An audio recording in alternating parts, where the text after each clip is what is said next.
Hello, this is Jeffrey T. Fertiller, back with another service management leadership video.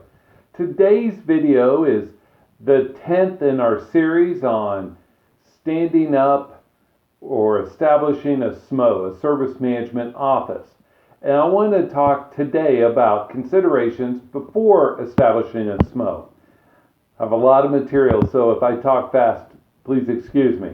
I want to talk about 5 basic considerations. Number 1, the type and maturity of your organization.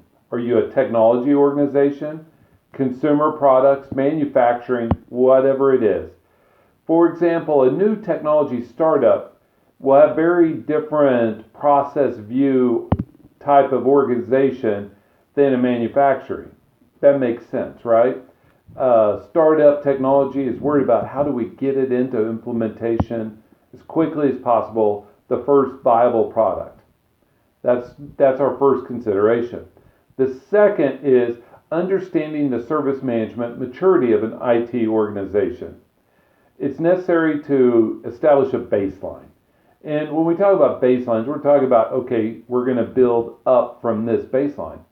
So how far has the IT organization evolved from simply managing technology, which that's what IT people think they're supposed to do, managing IT technology domains to defining services. You see how big of a jump that is? It's huge.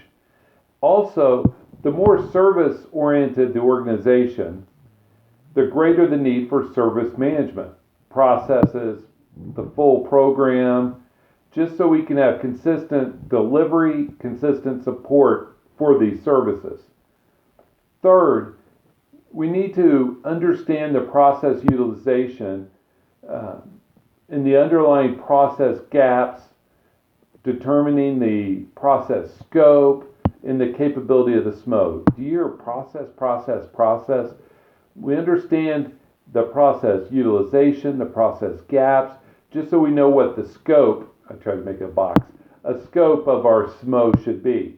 Number of processes defined and implemented, process maturity from a quality and compliance standpoint for those processes, and process governance for coordination, control, and integration.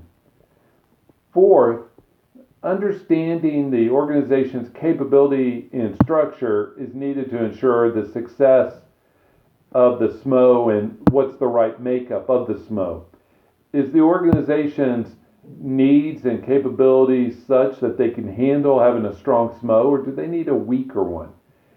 We also need the right makeup on the SMO, the right mix of leadership, business IT, and skills-based, process-based subject matter expertise.